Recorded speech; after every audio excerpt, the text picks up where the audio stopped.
देश के प्रधानमंत्री नरेंद्र मोदी ने योग को अंतर्राष्ट्रीय पहचान दिला दी।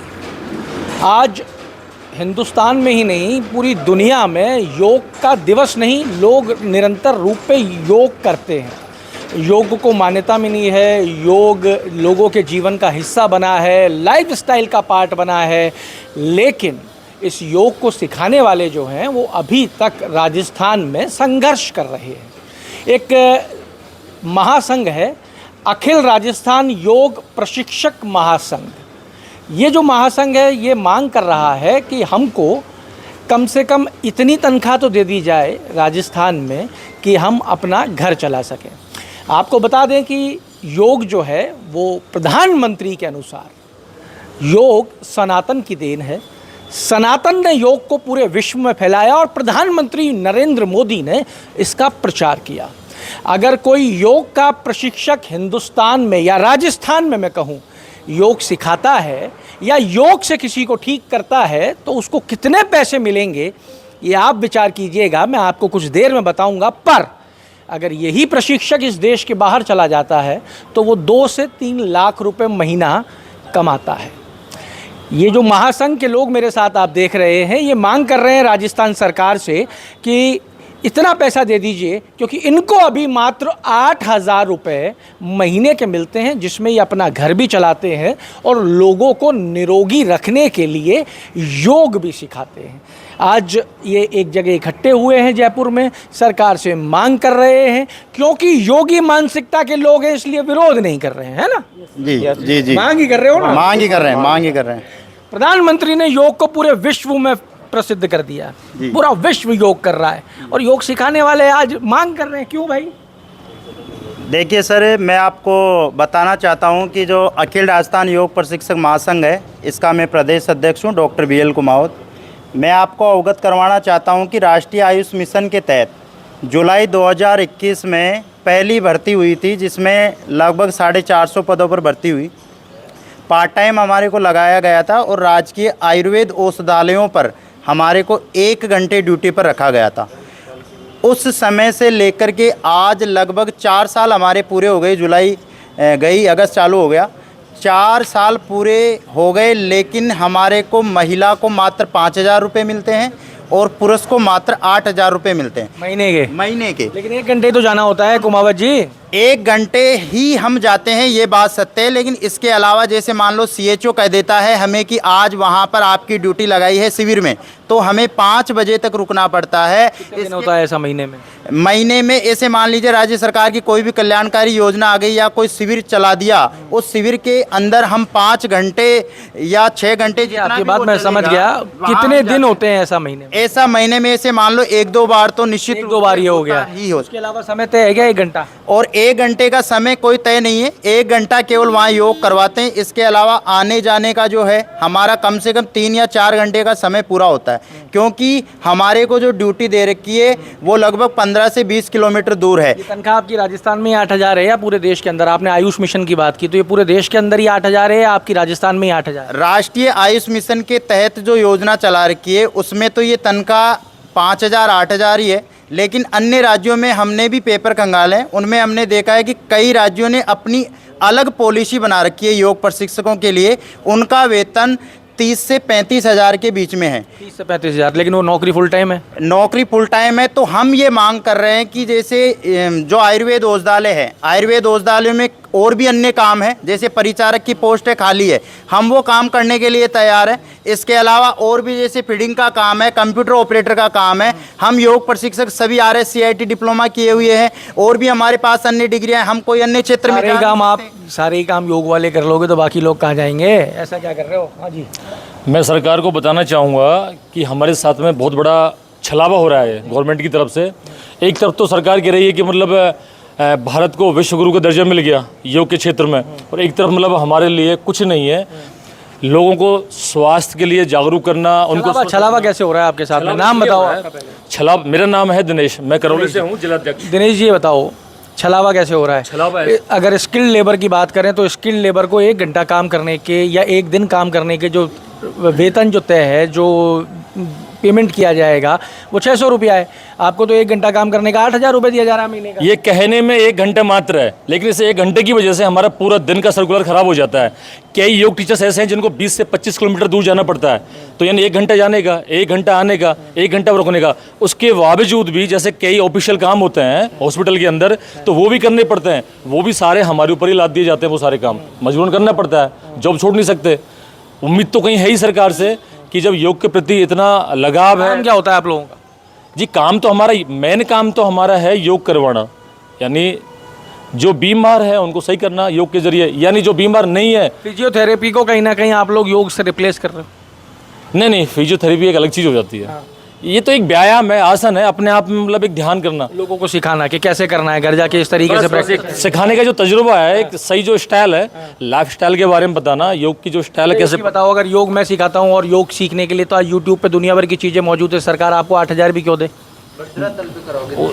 उसका सबसे बड़ा प्रैक्टिकली जो काम होता है, मैं मानूंगा कि उसको ज़्यादा हद तक उतार पाएगा सामने वाला जो है। योग गलत सिखाने से, योग गलत करने से नुकसान हो सकता है क्या? बिल्कुल पूरा नुकसान हो सकता है। बस कोई भी जैसे मतलब अगर गलत हमने योगा किया, कोई व्यायाम किया, कोई एक्सरसाइज की, तो उससे साइड इफेक्ट ये पड़ेगा कि मतलब कहाँ बीमारी ठीक करने की बजाय बीमारी और ज़्यादा पनप जाएंगी शरीर के अंदर, कोई इलाज भी नहीं होगा। ऐसी खतरनाक बीमारी पनपा लोगे यहाँ पे उस गलत आदत से या गलत योगा से, जो मतलब ठीक ही नहीं हो पाएंगी। वो फिर क्या करेगा इंसान, बताओ क्या करेगा इंसान? जी क्या मांग क्या है? मांग हमारी है कि एक तो पार्ट टाइम जो नाम के लिए दे रखा है उसकी जगह हमारा फुल टाइम होना चाहिए। उसके बाद में वेतन वृद्धि भी होनी चाहिए, अगर फुल टाइम होगा तो वेतन वृद्धि भी होगी। और स्पेशली हमारी वैकेंसी निकलनी चाहिए योग की। वैकेंसी है राजस्थान के अंदर अभी फिलहाल? लगभग फिलहाल जो आयुर्वेद औषधालय हैं उनमें 3500 हैं। मतलब हर आयुर्वेद औषधालय में एक आदमी लगा हुआ है? आयुर्वेद औषधालय में नहीं है, कुछ एक चुनिंदा वेलनेस सेंटर बनाए हुए हैं, चिन्हित कर रखे हैं सरकार ने, उन पे लगाए हुए हैं। एक महिला चिन्हित किस उस पे किए हैं, किस बेस पे किए? वो वहाँ का जो वो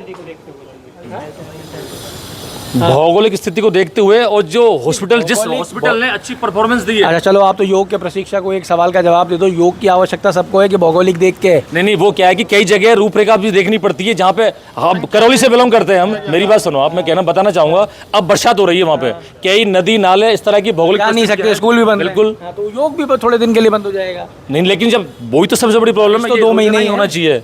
बारिश तो 2 ही महीने है ना। वो बात सही है आपकी, लेकिन कई जगह रास्ते भी तो नहीं है हमारे क्षेत्र में। राजस्थान में कितने आयुर्वेद औषधालय हैं, है कोई आंकड़ा? नहीं, उसका आंकड़ा तो है लगभग, जैसे मतलब नहीं, लगभग जैसे मतलब 6500 के लगभग आइडिया है हमारे पास में। तो में से 3500 लोगों को लगा रखा है?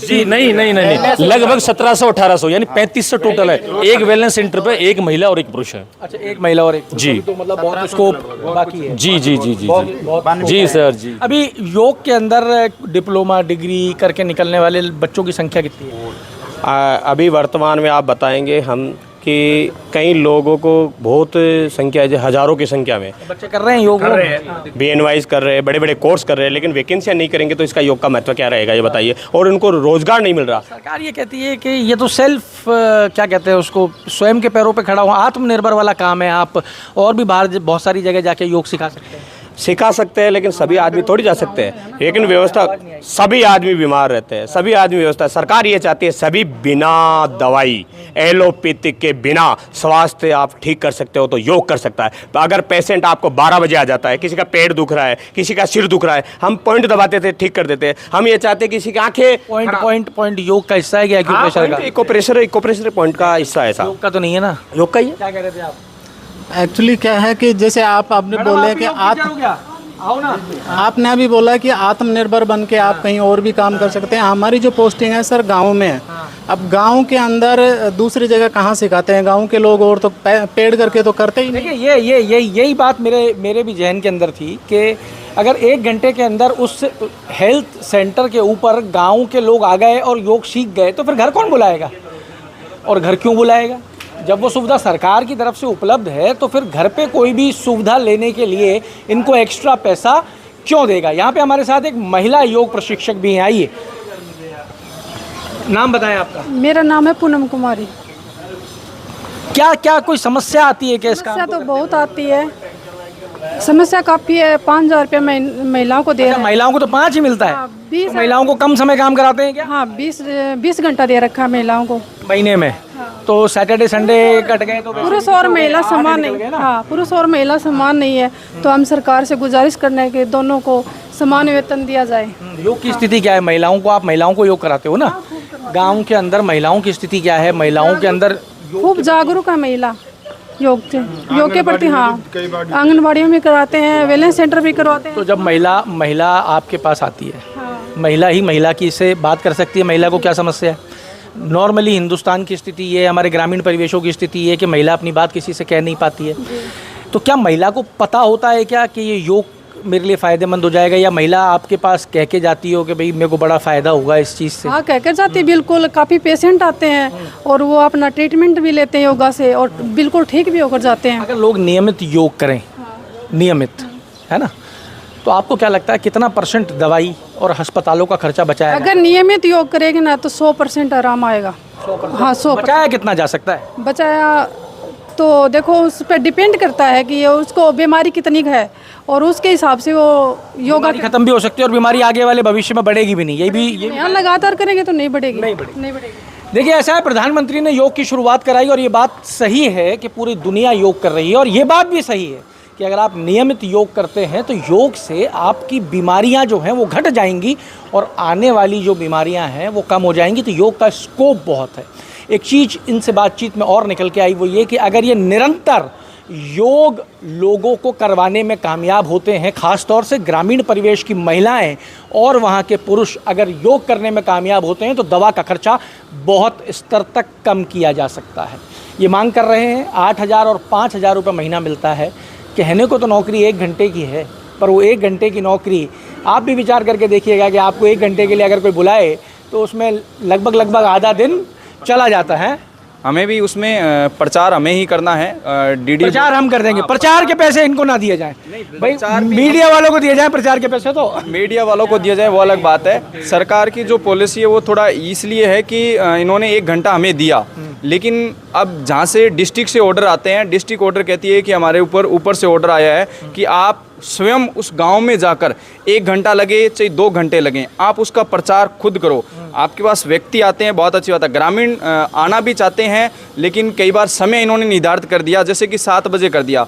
तो योग वाले 7 बजे कई बार अब गांव में होता है, ग्रामीण क्षेत्र होता है, सब काम करेगा कि आपके पास आएगा? हमारे पास आएगा, काम करेगा। मुझसे योग कराओगे तो मैं ही नहीं करूँगा। हाँ, तो समय का भी थोड़ा कहीं ना कहीं रुकावट, प्रचार करना भी आपकी जिम्मेदारी है। देखिए, जिम्मेदारियां सारी हैं, काम में कोई कमी नहीं है, सरकार की मंशा और नीयत में कोई कमी नहीं है, प्रधानमंत्री की सोच में कोई कमी नहीं है। बस कमी है तो एक चीज़ की कि इनको जो पारिश्रमिक मिल रहा है वो नगण्य है, ना के बराबर है। अगर इनका भी वेतनमान उतना कर दिया जाए कि जिसमें ये सम्मान के साथ अपना जीवन जी सकें, तो ये और ऊर्जा के साथ इस काम को आगे बढ़ाएंगे, इसका प्रचार भी करेंगे, प्रसार भी करेंगे और लोगों को वेतन भी बराबर दिया जाए। पुरुष महिला और पुरुष दोनों आ गए जी। सॉरी, महिला की स्पेशल डिमांड है कि महिलाओं का वेतन भी पुरुषों के, अच्छा आपका ये कहना था कि कहीं पुरुषों का कर दें 35,000 और महिलाओं का कर दें 15,000। वही तो बोल रही हूँ मैं। हाँ। सरकार सर वैसे तो महिलाओं को आगे बढ़ावा देना चाहती है। अभी जो 3rd ग्रेड की वैकेंसी आई है उनमें उसमें सरकार ने क्या किया है कि महिलाओं को 50% आरक्षण दिया है। अब महिलाओं को सरकार वहाँ तो आगे बढ़ावा देना चाहती है, लेकिन यहाँ महिलाओं को पिछड़ा रखा है। दूसरी सबसे बड़ी बात, हमारे ही पैसे कटने जा रहे हैं। दूसरी बात इसमें सबसे बड़ी ये है कि हमारा जो फ्यूचर है वो सुरक्षित नहीं सर। इसके अंदर अभी हमारी जो एज है वो सबकी 25 के लगभग है। तो सर ये जो योजना चल रही है ये 2026 तक थी, लेकिन सरकार का भी विचार है कि इसको 3 साल और बढ़ाया जाए 29 तक। यदि आप सपोज करो सर कि ये योजना अगर 2029 में ख़त्म हो जाती है और हमारी एज सभी की 30 साल हो जाएगी, तो कहाँ जाओगे? हम कहाँ जाएंगे सर? ये भी भी मुद्दा है। दूसरा सबसे बड़ा मुद्दा है कि सर 1 घंटा खराब नहीं होता। मेरा खुद का सेंटर 20 किलोमीटर है मेरे घर से। 1 घंटे के लिए अब मैं यहाँ आया हूँ तो मेरे पे 3 घंटे का काम। जो कोई सामने बैठा है उसको जब तक आप पूरी तरीके से परिपूर्ण नहीं करोगे तब तक वो आपको छोड़ेगा। हजारों सवाल होते हैं, हजारों सवाल होते हैं। वो सवाल किया उसने तो उसका आंसर देना हमारा फर्ज बनता है। तो उसमें यही नहीं है कि हमारे 1 घंटा, मैं खुद रोज महावीर समिति में योग कराता हूँ, मेरा खुद का 3 से 4 घंटा बर्बाद होता है। बिल्कुल होता है, बर्बाद क्या इन्वेस्ट कर रहे हो। चलिए साहब, ये आपने योग प्रशिक्षकों की पीड़ा हमने आप तक पहुंचा दी है। इनकी एक मांग और निकल के आई है कि अगर 29 के अंदर इस योजना को बंद कर दिया गया तो उस उम्र में ये योग वाले प्रशिक्षक कहाँ जाएंगे। और विचारणीय विषय है कि अगर योग जो इतनी तेज़ी से देश और दुनिया में अपने पैर पसार रहा है, अगर योग के प्रशिक्षक ही नहीं होंगे तो लोग सही तरीके से योग कैसे करेंगे। हम सरकार से उम्मीद करते हैं कि इनकी पीड़ा को समझकर इनकी पीड़ा का निदान दूसरे राज्यों की तर्ज पे जल्द से जल्द किया जाएगा। जुड़े रहिए हमारे साथ। अमर उजाला के लिए जयपुर से मैं आशीष। अगर आप ये वीडियो YouTube पर देख रहे हैं तो हमारे चैनल को सब्सक्राइब कर बेल आइकन दबाएं और Facebook पर देख रहे हैं तो हमारे पेज को लाइक करें।